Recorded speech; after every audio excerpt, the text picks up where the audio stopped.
Section 4.5, Exploring Combinations. The School Athletic Council has 5 members, Jill, Ted, Raj, Yvette, and Martin. This Wednesday they plan to hold a bake sale. How could you count the number of committees that at least 2 people could be chosen to sell baked goods during lunch? Okay, so we're making committees of at least 2 people. So 2-person committees, we could have Raj and Ted, we could have Raj and Jill, we could have Raj and Yvette, and we can have Raj and Martin. Then we could have Ted and Raj. No, Ted and Raj has already been taken. So we could have Ted and Jill, Ted and Yvette. Whoops. This was Ted and Jill, Ted and Yvette, Ted and Martin.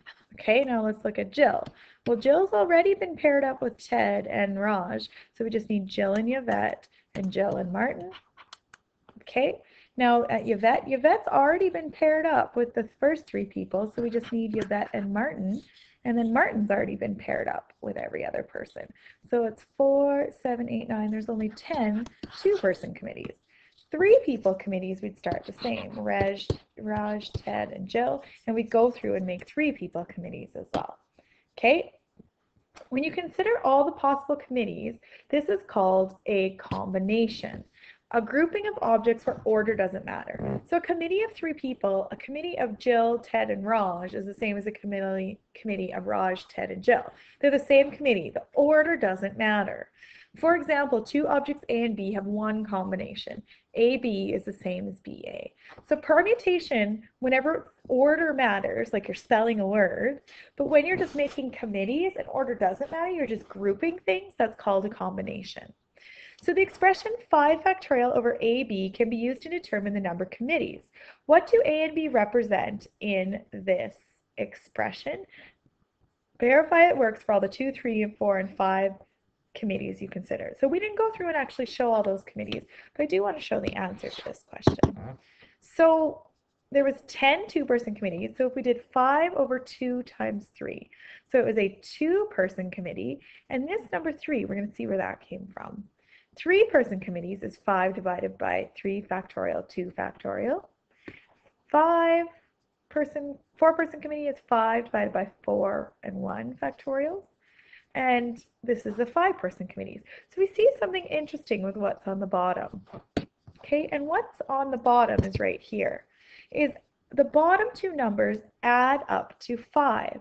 So if I want a 4-person committee, I go 5 factorial over 4 factorial, and then I have to say 4 plus what gives me 5.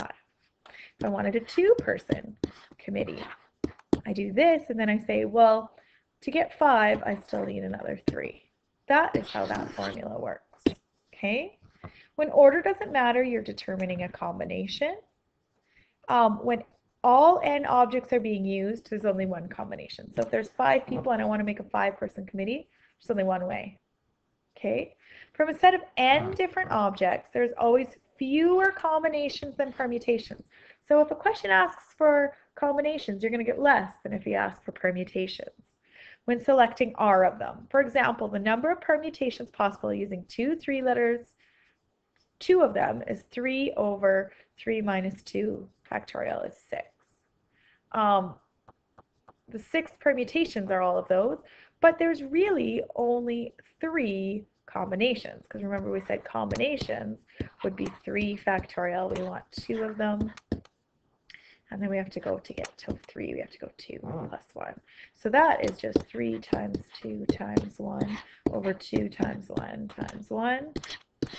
3 over 1 is 3.